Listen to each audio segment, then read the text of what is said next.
the high desert in Great America Southwest, broadcasting live deep in the desert of Nevada, The Glenn Leary Show.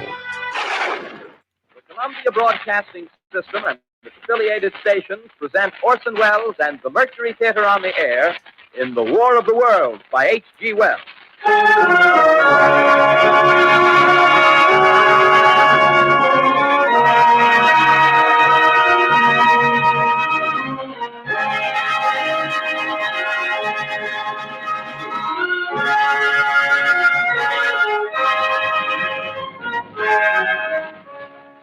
Ladies and gentlemen, the director of the Mercury Theater and star of these broadcasts, Orson Welles. We know now that in the early years of the 20th century, this world was being watched closely by intelligences greater than man's, and yet as mortal as his own. We know now that as human beings busied themselves about their various concerns, they were scrutinized and studied, perhaps almost as narrowly as a man with a microscope might scrutinize the transient creatures that swarm and multiply in a drop of water. With infinite complacence, people went to and fro over the earth about their little affairs, serene in the assurance of their dominion over this small, spinning fragment of solar driftwood, which by chance or design, man has inherited out of the dark mystery of time and space. Yet across an immense ethereal gulf, minds that are to our minds as ours are to the beasts in the jungle, intellects, vast, cool, and unsympathetic, regarded this earth with envious eyes and slowly and surely drew their plans against us. In the 39th year of the 20th century came the Great Disillusionment. Near the end of October, business was better. The war scare was over. More men were back at work. Sales were picking up. On this particular evening, October 30th, the Crosley service estimated that 32 million people were listening in on radios. For the next 24 hours, not much change in temperature. A slight atmospheric disturbance of undetermined origin is reported over Nova Scotia, causing a low-pressure area to move down rather rapidly over the northeastern states, bringing a forecast of rain accompanied by winds of light gale force. Maximum temperature 66, minimum 48. This weather report comes to you from the Government Weather Bureau. We take you now to the Meridian Room in the Hotel Park Plaza in downtown New York, where you will be entertained by the music of Raymond Raquello and his orchestra.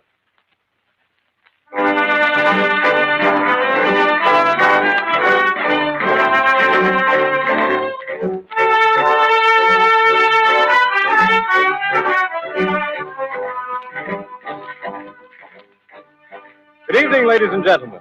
From the Meridian Room in the Park Plaza Hotel in New York City, we bring you the music of Raymond Raquello and his orchestra. With a touch of the Spanish, Raymond Raquello leads off with La Comparsita.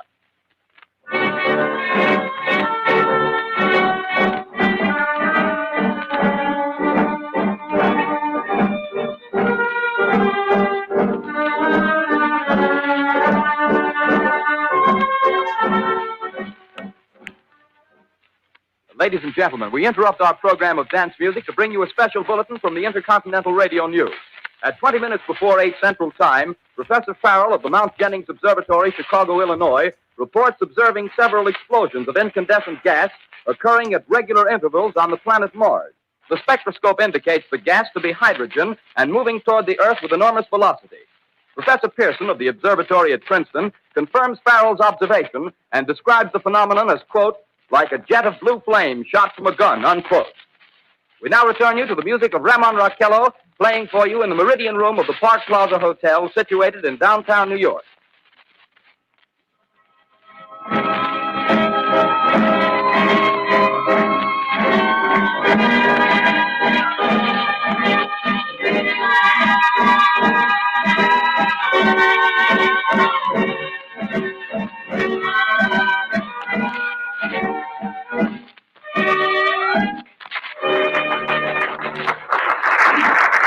And now a tune that never loses favor, the ever-popular Stardust, Raymond Raquello and his orchestra.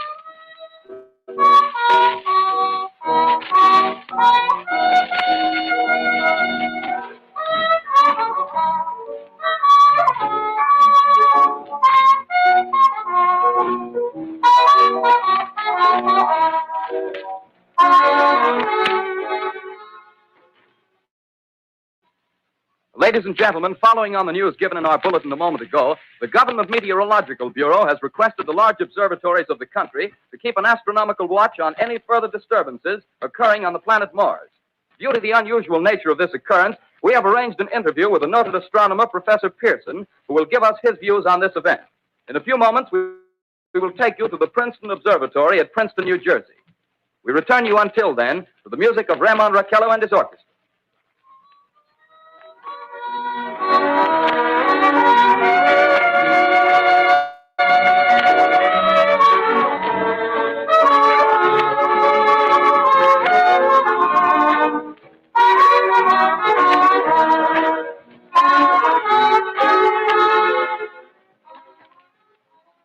We are ready now to take you to the Princeton Observatory at Princeton, where Carl Phillips, our commentator, will interview Professor Richard Pearson, famous astronomer. We take you now to Princeton, New Jersey. Good evening, ladies and gentlemen. This is Carl Phillips speaking to you from the observatory at Princeton.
Merely the result of atmospheric conditions peculiar to the planet.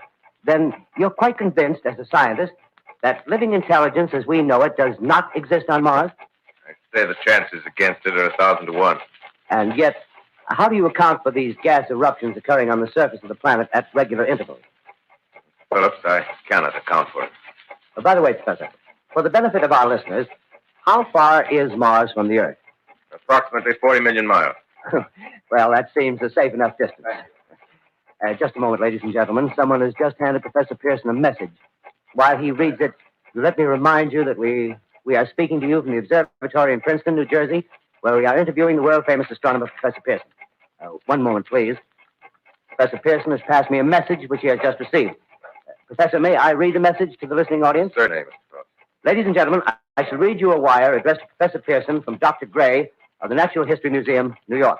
Quote, 9:15 p.m. Eastern Standard Time. Seismograph registered shock of almost earthquake intensity occurring within a radius of 20 miles of Princeton. Please investigate.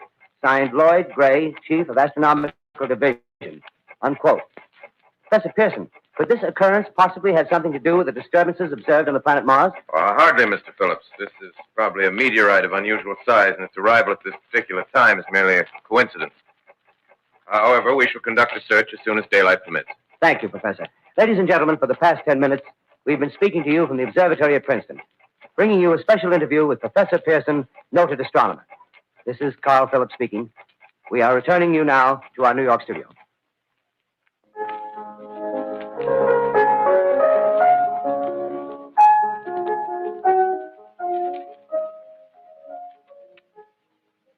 Ladies and gentlemen, here is the latest bulletin from the Intercontinental Radio News. Toronto, Canada. Professor Morse of Macmillan University reports observing a total of 3 explosions on the planet Mars between the hours of 7:45 p.m. and 9:20 p.m. Eastern Standard Time. This confirms earlier reports received from American observatories. Now, nearer home, comes a special bulletin from Trenton, New Jersey. It is reported that at 8:50 p.m., a huge flaming object, believed to be a meteorite, fell on a farm in the neighborhood of Grover's Mill, New Jersey, 22 miles from Trenton. The flash in the sky was visible within a radius of several hundred miles, and the noise of the impact was heard as far north as Elizabeth. We have dispatched a special mobile unit to the scene, And we'll have our commentator, Carl Phillips, give you a word picture of the scene as soon as he can reach there from Princeton.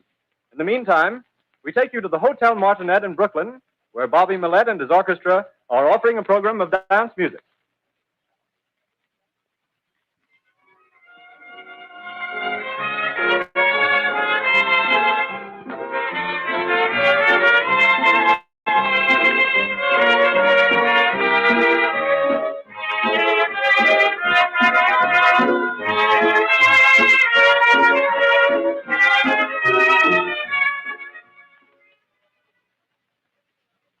We take you now to Grover's Mill, New Jersey.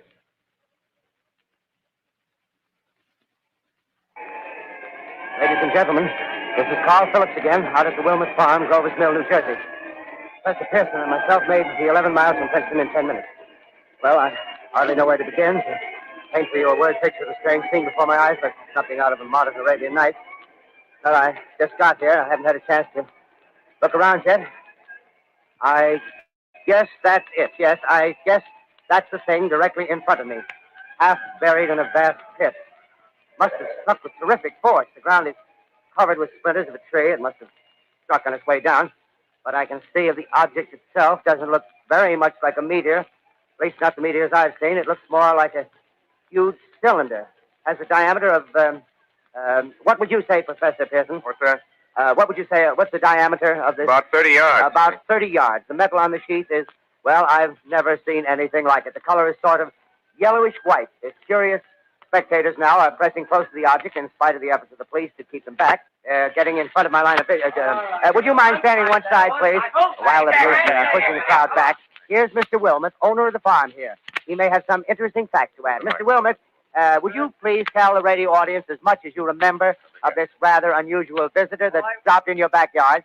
Step closer, please. Ladies and gentlemen, this is Mr. Wilmot.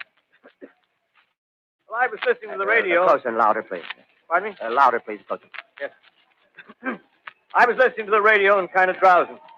That professor fellow was talking about Mars, so I was half chosen and half... Yes, Mr. Wilmot, and then what happened?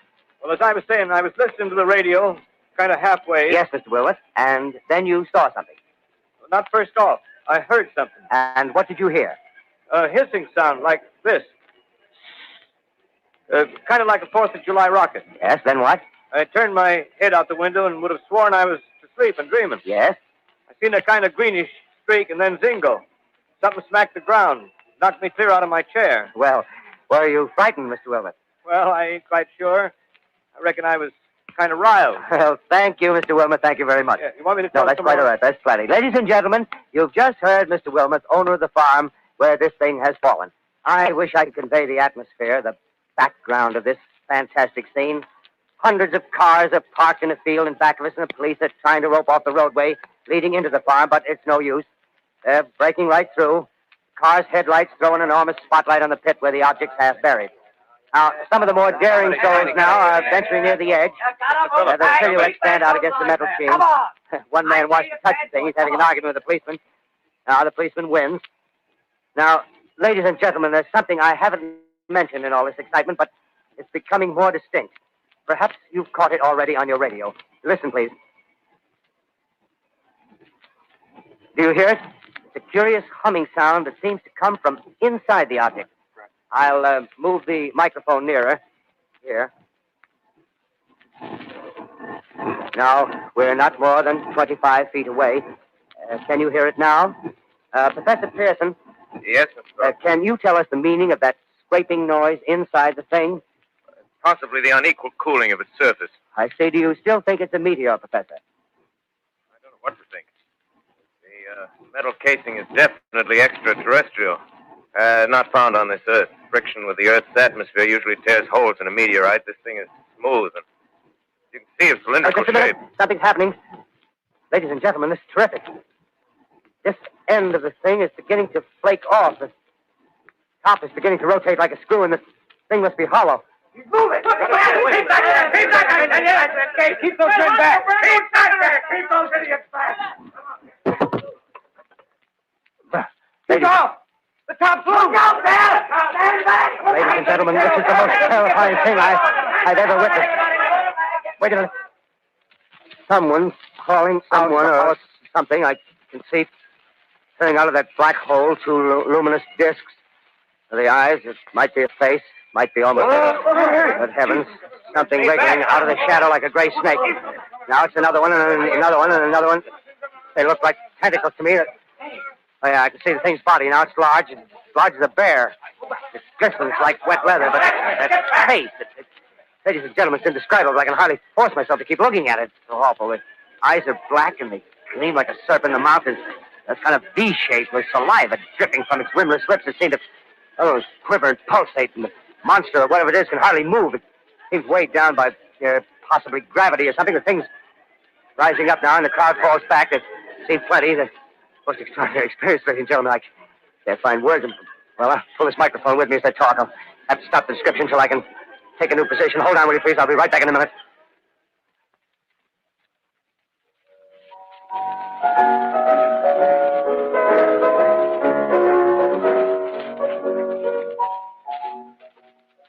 We are bringing you an eyewitness account of what's happening on the Wilmuth Farm, Grover's Mill, New Jersey.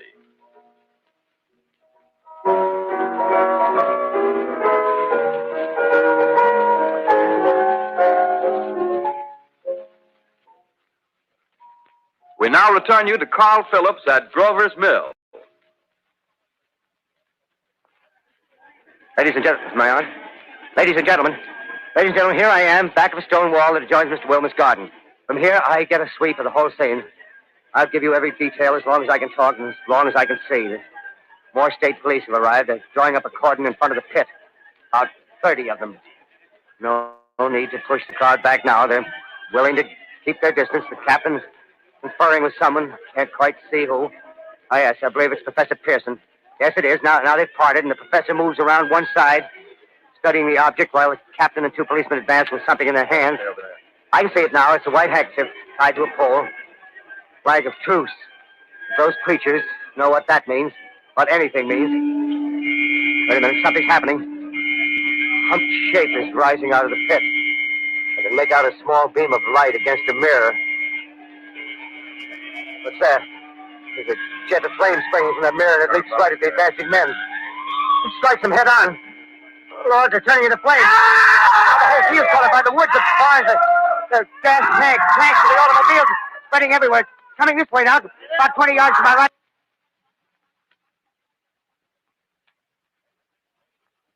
Ladies and gentlemen, due to circumstances beyond our control, we are unable to continue the broadcast from Grover's Mill. Evidently, there's some difficulty with our field transmission. However, we will return to that point at the earliest opportunity.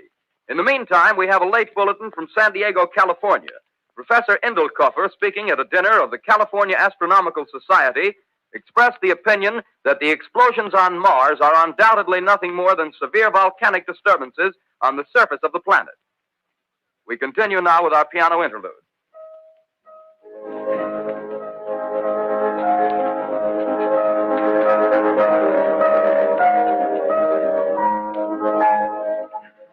Ladies and gentlemen, I've just been handed a message that came in from Grover's Mill by telephone. Just one moment, please. At least 40 people, including 6 state troopers, lie dead in a field east of the village of Grover's Mill, their bodies burned and distorted beyond all possible recognition. The next voice you hear will be that of Brigadier General Montgomery Smith, commander of the state militia at Trenton, New Jersey. I have been requested by the governor of New Jersey to place the counties of Mercer and Middlesex as far west as Princeton and east to Jamesburg under martial law. No one will be permitted to enter this area except by special pass issued by state or military authorities. 4 companies of state militia are proceeding from Trenton to Grover's Mill and will aid in the evacuation of homes within the range of military operations. Thank you. You have just been listening to General Montgomery Smith, commanding the state militia at Trenton. In the meantime, further details of the catastrophe at Grover's Mill are coming in. The strange creatures, after unleashing their deadly assault, crawled back in their pit and made no attempt to prevent the efforts of the firemen to recover the bodies and extinguish the fire. The combined fire departments of Mercer County are fighting the flames which menace the entire countryside. We have been unable to establish any contact with our mobile unit at Grover's Mill. but we hope to be able to return you there at the earliest possible moment. In the meantime, we take you to... Just one moment, please. Ladies and gentlemen, I have just been informed that we have finally established communication with an eyewitness of the tragedy. Professor Pearson has been located at a farmhouse near Grover's Mill, where he has established an emergency observation post. As a scientist, he will give you his explanation of the calamity. The next voice you hear will be that of Professor Pearson, brought to you by direct wire. Professor Pearson. Of the creatures in the rocket cylinder at Grover's Mill, I can give you no authoritative information either as to their nature, their origin, or their purposes here on Earth. Of their destructive instrument, I might venture some conjectural explanation. For want of a better term, I shall refer to the mysterious weapon as a heat ray. It's all too evident that these creatures have scientific knowledge far in advance of our own. It's my guess that in some way they are able to generate an intense heat in a chamber of practically absolute non-conductivity. This intense heat they project in a parallel beam against any object they choose by means of a polished parabolic mirror of unknown composition, much as the mirror of a lighthouse projects a beam of light. That is my conjecture of the origin of the heat ray. Thank you, Professor Pearson. Ladies and gentlemen, here is a bulletin from Trenton. It is a brief statement informing us that the charred body of Carl Phillips has been identified in a Trenton hospital. Now, here's another bulletin from Washington, D.C. The Office of the Director of the National Red Cross reports 10 units of Red Cross emergency workers have been assigned to the headquarters of the state militia, stationed outside of Grover's Mill, New Jersey. Here's a bulletin from State Police, Princeton Junction. The fires at Grover's Mill and vicinity are now under control. Scouts report all quiet in the pit, and there is no sign of life appearing from the mouth of the cylinder. Now, ladies and gentlemen, we have a special statement from Mr. Harry McDonald, Vice President in charge of operations. We have received a request from the state militia of Trenton to place at their disposal our entire broadcasting facilities. In view of the gravity of the situation, and believing that radio has a responsibility to serve in the public interest at all times, we are turning over our facilities to the state militia at Trenton. We take you now to the field headquarters of the state militia near Grover's Mill, New Jersey. This is Captain Lansing of the Signal Corps, attached to the state militia, now engaged in military operations in the vicinity of Grover's Mill. Situation arising from the reported presence of certain individuals of unidentified nature is now under complete control. The cylindrical object, which lies in a pit directly below our position, surrounded on all sides by 8 battalions of infantry, without heavy field pieces, but adequately armed with rifles and machine guns. All cause for alarm, if such cause ever existed, is now entirely unjustified. Things, whatever they are, do not even venture to poke their heads above the pit. I can see their hiding place plainly in the glare of the searchlights here. With all their reported resources, these creatures can scarcely stand up against heavy machine gun fire. Anyway, it's an interesting outing for the troops. I can make out their khaki uniforms crossing back and forth in front of the lights. Looks almost like a real war. There appears to be some slight smoke in the woods bordering the Millstone River, probably fire started by campers. Well, we ought to see some action soon. One of the companies is deploying on the left flank. A quick thrust and it'll all be over. Now, wait a minute, I see something on top of the cylinder. No, it's nothing but a shadow. Now the troops are on the edge of the Wilmot Farm. 7,000 armed men closing in on an old metal tube. A tub, rather. Well, wait, that wasn't a shadow. It's something moving. Solid metal, kind of a shield-like affair rising up out of the cylinder. It's going higher and higher. What? It's standing on legs, actually rearing up on a sort of metal framework. Now it's reaching above the trees and the searchlights are on it. Hold on.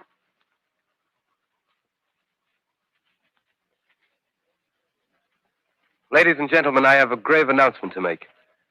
Incredible as it may seem, both the observations of science and the evidence of our eyes lead to the inescapable assumption that those strange beings who landed in the Jersey farmlands tonight are the vanguard of an invading army from the planet Mars. The battle which took place tonight at Grover Mills has ended in one of the most startling defeats ever suffered by an army in modern times. 7,000 men armed with rifles and machine guns pitted against a single fighting machine of the invaders from Mars. 120 known survivors. The rest strewn over the battle area from Grover's Mill to Plainsboro, crushed and trampled to death under the metal feet of the monster, or burned to cinders by its heat ray. The monster is now in control of the middle section of New Jersey and has effectively cut the state through its center. Communication lines are down from Pennsylvania to the Atlantic Ocean. Railroad tracks are torn and service from New York to Philadelphia discontinued, except routing some of the trains through Allerton and Phoenixville. Highways to the north, south, and west are clogged with frantic human traffic. Police and army reserves are unable to control the mad flight. By morning, the fugitives will have swelled Philadelphia, Camden, and Trenton. It is estimated to twice their normal population. Martial law prevails throughout New Jersey and eastern Pennsylvania. At this time, we take you to Washington for a special broadcast on the national emergency. The Secretary of the Interior. Citizens of the nation, I shall not try to conceal the gravity of the situation that confronts the country, nor the concern of your government in protecting the lives and property of its people. However, I wish to impress upon you, private citizens and public officials, all of you, the urgent need of calm and resourceful action. Fortunately, this formidable enemy is still confined to a comparatively small area, and we may place our faith in the military forces to keep them there. In the meantime, placing our faith in God, we must continue the performance of our duties, each and every one of us, so that we may confront this destructive adversary with a nation united, courageous, and consecrated to the preservation of human supremacy on this earth. I thank you. You have just heard the Secretary of the Interior speaking from Washington. Bulletins too numerous to read are piling up in the studio here. We're informed that the central portion of New Jersey is blacked out from radio communication due to the effect of the heat ray upon power lines and electrical equipment. Here's a special bulletin in New York. Cables have been received from English, French, and German scientific bodies offering assistance. Astronomers report continued gas outbursts at regular intervals on the planet Mars. The majority voiced the opinion that the enemy will be reinforced by additional rocket machines. There have been several attempts made to locate Professor Pearson of Princeton, who has observed Martians at close range. It is feared he was lost in the recent battle. Langham Field, Virginia. Scouting planes report 3 Martian machines visible above treetops, moving north toward Somerville with population fleeing ahead of them. The heat ray is not in use, although advancing at express train speed. Invaders pick their way carefully. They seem to be making a conscious effort to avoid destruction of cities and countryside. However, they stop to uproot power lines, bridges, and railroad tracks. Their apparent objective is to crush resistance, paralyze communication, and disorganize human society. Here is a bulletin from Basking Ridge, New Jersey. Coon hunters have stumbled on a second cylinder similar to the first, embedded in the great swamp 20 miles south of Morristown. Army field pieces are proceeding from Newark to blow up the second invading unit before the cylinder can be opened and the fighting machine rigged. They are taking up a position in the foothills of Watchung Mountains. Another bulletin from Langham Field, Virginia. Scouting planes report enemy machines, now 3 in number, increasing speed northward, kicking over houses and trees in their evident haste to form a conjunction with their allies south of Morristown. Machines also sighted by telephone operator east of Middlesex, within 10 miles of Plainfield. Here's a bulletin from Winston-Field, Long Island. A fleet of Army bombers carrying heavy explosives flying north in pursuit of enemy. Scouting planes act as guides. They keep the speeding enemy in sight. Just a moment, please, ladies and gentlemen. We've run special wires to the artillery line in adjacent villages to give you direct reports in the zone of the advancing enemy. First, we take you to the battery of the 22nd Field Artillery, located in the Watchung Mountains. Range 32 meters. 32 meters. Projection 39 degrees. 39 degrees. Fire. 140 yards to the right, sir. Ship range 31 meters. 31 meters. Projection 37 degrees. 37 degrees. Fire.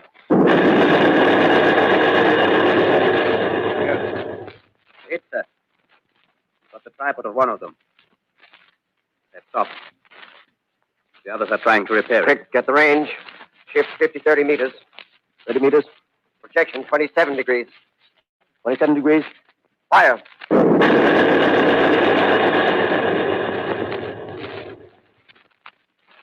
Tell Lancer.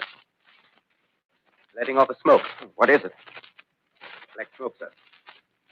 Moving this way. Lying close to the ground. Moving fast.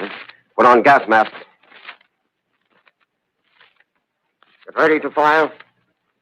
Shift to 24 meters. 24 meters. Projection 24 degrees. 24 degrees. Fire.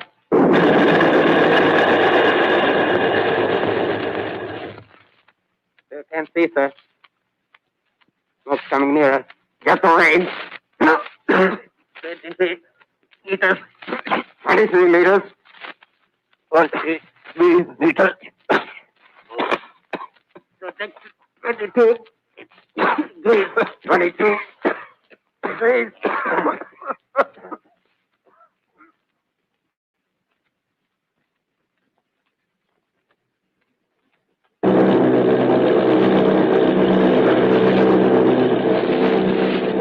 Army bombing plane B-843 off Bayonne, New Jersey. Lieutenant Vogt, commanding 8 bombers, reporting to Commander Fairfax, Langham Field.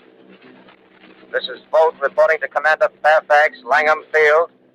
Enemy tripod machines now in sight. Reinforced by 3 machines from the Morristown cylinder. 6 altogether. 1 machine partially crippled. Believed hit by shell from Army gun in Watchung Mountains. Guns now appear silent. A heavy black fog hanging close to the earth of extreme density, nature unknown. No sign of heat ray. Enemy now turns east, crossing Passaic River into the Jersey marshes. Another straddles the Pulaski Skyway. Evident objective is New York City. They're pushing down a high-tension power station. The machines are close together now, and we're ready to attack. Planes circling, ready to strike. 1,000 yards, and we'll be over the first.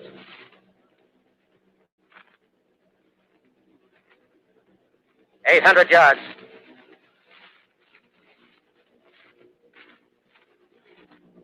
$600.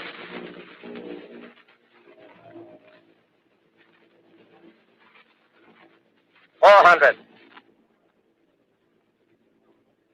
$200. There they go. The giant arm raised. Green flash. They're spraying us with flame. 2,000 feet. Engines are giving out. No chance to release bombs. Only one thing left. Drop on them, plane and all.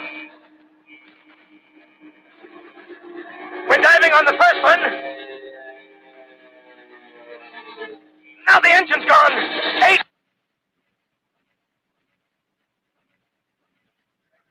This is Bayonne, New Jersey, calling Langham Field. This is Bayonne, New Jersey, calling Langham Field. Come in, please. This is Langham Field. Go ahead. 8 Army bombers in engagement with enemy tripod machines over Jersey Flats. Engines incapacitated by heat ray. All crashed. 1 enemy machine destroyed. Enemy now discharging heavy black smoke in direction of... This is Newark, New Jersey. This is Newark, New Jersey. Warning. Poisonous black smoke pouring in from Jersey marshes. Reaches South Street. Gas masks useless. Urge population to move into open spaces. Automobiles use routes 7, 23, 24. Avoid congested areas. Smoke now spreading over Raymond Boulevard.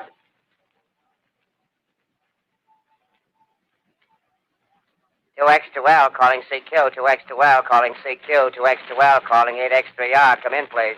This is 8X3R coming back at 2X2L. How's reception? How's reception? K, please.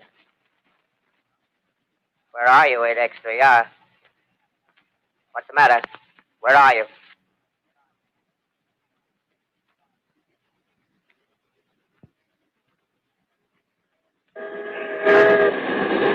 I'm speaking from the roof of Broadcasting Building. I'm speaking from the roof of Broadcasting Building, New York City. The bells you hear are ringing to warn the people to evacuate the city as the Martians approach.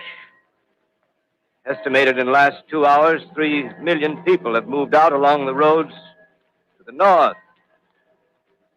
Hutchison River Parkway still kept open for motor traffic. Avoid bridges to Long Island, hopelessly jammed. All communication with Jersey Shore closed 10 minutes ago. No more defenses. Our army is wiped out. Artillery, Air Force, everything wiped out. This may be the last broadcast. We'll stay here to the end. People are holding service here below us in the cathedral. Now I look down the harbor, all manner of boats, overloaded with fleeing population pulling out from docks. Streets are all jammed. Noise in crowds like New Year's Eve in city. Wait a minute. The enemy is now in sight above the Palisades. Five great machines. First one is crossing the river. I can see it from here, wading the Hudson like a man wading through a brook. A bulletin is handed me. Martian cylinders are falling all over the country. One outside of Buffalo, one in Chicago, St. Louis. Seem to be timed in space. Now the first machine reaches the shore. He stands watching, looking over the city. Steel cowlish head is even with the skyscrapers. He waits for the others. They rise like a line of new towers on the city's west side. Now they're lifting their metal hands. This is the end now. Smoke comes out, black smoke drifting over the city. People in the streets see it now. They're running toward the East River, thousands of them, dropping in like rats. Now the smoke's spreading faster. It's reached Times Square. People are trying to run away from it, but it's no use. They're falling like flies. Now the smoke's crossing 6th Avenue. 5th Avenue. 100 yards away. It's 50 feet.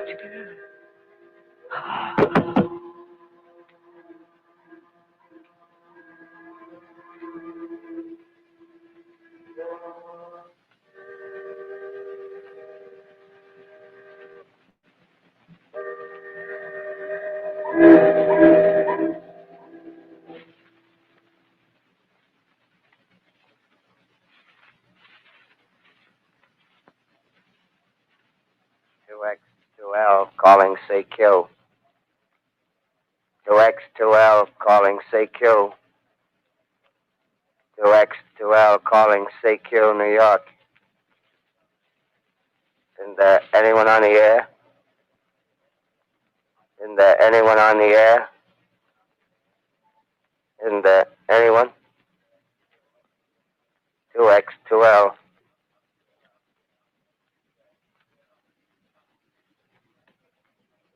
You are listening to a CBS presentation of Orson Welles and the Mercury Theater on the Air in an original dramatization of The War of the Worlds by H.G. Wells.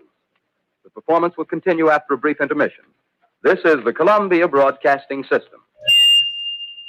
The War of the Worlds by H.G. Wells, starring Orson Welles and the Mercury Theater on the Air. K-Ghost Radio presents War of the Worlds.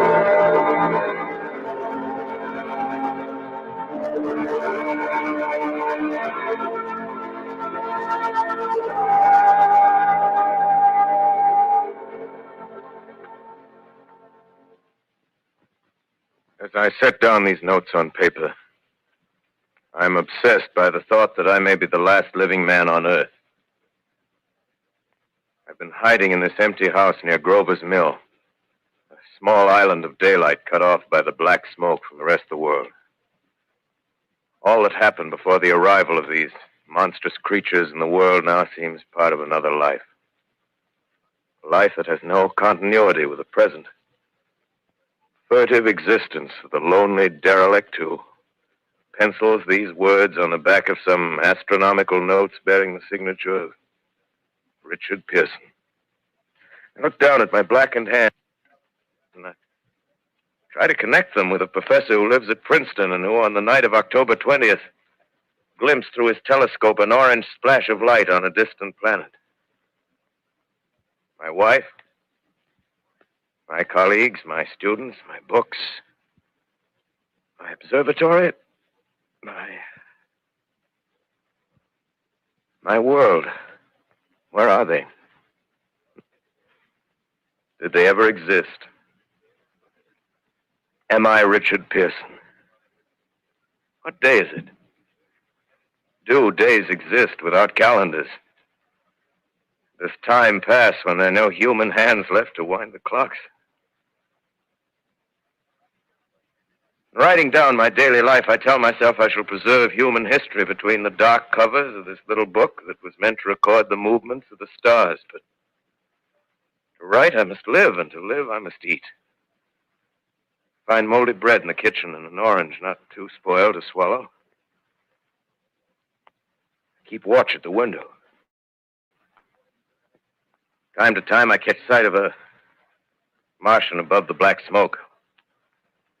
Smoke still holds the house in its black coil, but at length there's a hissing sound, and suddenly I see a Martian mounted on his machine, spraying the air with a jet of steam as if to dissipate the smoke. I watch in a corner as his huge metal legs nearly brush against the house. Exhausted by terror, I fall asleep. Morning. Morning. Sun streams in the window. Black cloud of gas is lifted, and the scorched meadows to the north look as though a black snowstorm had passed over them. I venture from the house. I make my way to a road, no traffic. Here and there, a wrecked car, baggage overturned, a blackened skeleton. Push on north. For some reason, I feel safer trailing these monsters than running away from them. And I keep a careful watch. I've seen the Martians feed. Should one of their machines appear over the top of trees, I'm ready to fling myself flat on the earth. I come to a chestnut tree. October. Chestnuts are ripe. Fill my pockets. I must keep alive. 2 days I wander in a vague northerly direction through a desolate world. Finally, I notice a living creature. A small red squirrel in a beech tree. I stare at him and wonder. He stares back at me. I believe at that moment the animal and I shared the same emotion. The joy of finding another living being. Push on north. I find dead cows in a brackish field, and beyond the charred ruins of a dairy and a silo remain standing guard over the wasteland like a lighthouse. Deserted by the sea. Astride the silo perches a weathercock. The arrow points north. North. Next day, I come to a city. City vaguely familiar in its contours, yet its buildings strangely dwarfed and leveled off as if a giant had sliced off its highest towers with a capricious sweep of his hand. Reached the outskirts. I found Newark. Newark, undemolished but humbled by some whim of the advancing Martians. Presently, with an odd feeling of being watched, I caught sight of something crouching in a doorway. I made a step towards it. It rose up and became a man. A man armed with a large knife. Stop! Where do you come from? I come from many places. A long time ago, from Princeton. Princeton, huh? That's near Grover's Mill. Yes. Grover's Mill. There's no food here. This is my country. All this end of town down the river. There's only food for one. Which way are you going? I don't know. I guess I'm looking for people. Hey, what was that? Did You hear something just then? No. Only a bird. A live bird. Yeah. You get to know that birds have shadows these days. Say, we're in the open here. Let's crawl in this doorway here and talk. Have you seen any Martians? No. They're going over to New York. Night, the sky's alive with their lights, just as if people were still living in it. By daylight, you can't see them. 5 days ago, a couple of them carried something big across the flats from the airport. I think they're learning how to fly. Fly? Yeah, fly. Then it's all over with humanity. Stranger, there's still you and I. 2 of us left. Yeah. They got themselves in solid. They wrecked the greatest country in the world. Those green stars, they're probably falling somewhere every night. They've only lost one machine. There isn't anything to do. We're done. We're licked. Where were you? You're in a uniform. Yeah, what's left of it. I was in the militia. National Guard. That's good. There wasn't any war. Any more than there's war between men and ants. Yes, but we're eatable ants. I found that out. What'll they do to us? I thought it all out. Right now, we're caught as we're wanted. A Martian only has to go a few miles to get a crowd on the run. But they won't keep on doing that. They'll begin catching us systematic, like keeping the best and storing us in cages and things. They haven't begun on us yet. Not begun? Not begun. All that's happened so far is because we don't have sense enough to keep quiet. Bothering them with guns and such stuff and losing our heads and rushing off in crowds. No, instead of our rushing around blind, we got to fix ourselves up according to the way things are now. Cities, nations, civilization, progress. Yes, but if that's so, what is there to live for? Well, there won't be any more concerts for 1,000,000 years or so, and no nice little dinners at restaurants. If it's amusement you're after, I guess the game's up. What is there left? Life, that's what. I want to live. Yeah, and so do you. We're not going to be exterminated. And I don't mean to be caught either. Tamed and fattened and bred like an ox. What are you going to do? I'm going on. Right under their feet. I got a plan. We men as men, we're finished. We don't know enough. We got to learn plenty before we get a chance. We've got to live and keep free while we learn, see? I've thought it all out, see? Well, tell me the rest. Well, it isn't all of us that are made for wild beasts. That's what it got to be. That's why I watched you. Watched you. All those little office workers that used to live in these houses. They be no good. They haven't any stuff in them. They used to run off to work. I've seen hundreds of them running to catch their commuter's train in the morning, afraid they'd get canned if they didn't. Running back at night, afraid they wouldn't be in time for dinner. Lives insured and a little invested in case of accidents. Yeah, and on Sundays, worried about the hereafter. Well, the Martians, they'll be a godsend for those guys. Nice, roomy cages, good food, careful breeding, no worries. Yeah, after a week or so of chasing around the fields on empty stomachs, they'll come and be glad to be caught. You've thought it all out, haven't you? Sure, you bet I have.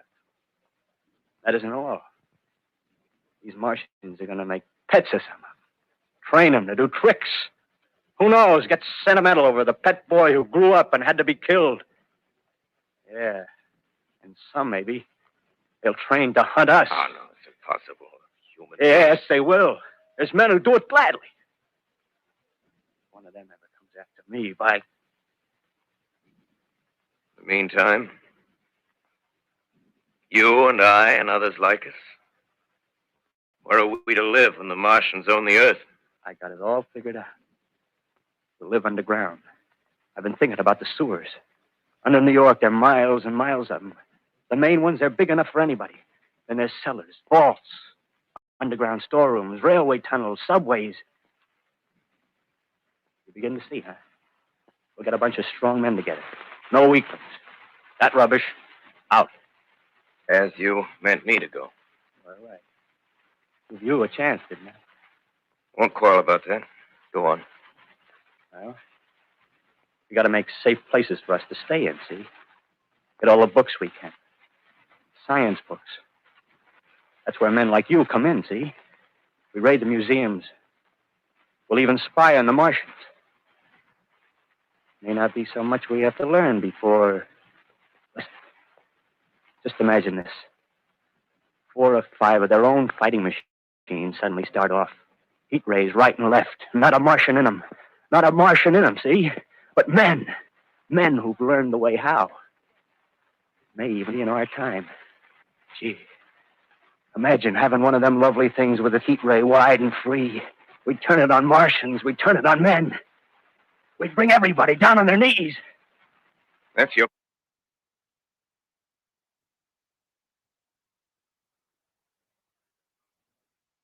Only on KGOS Radio.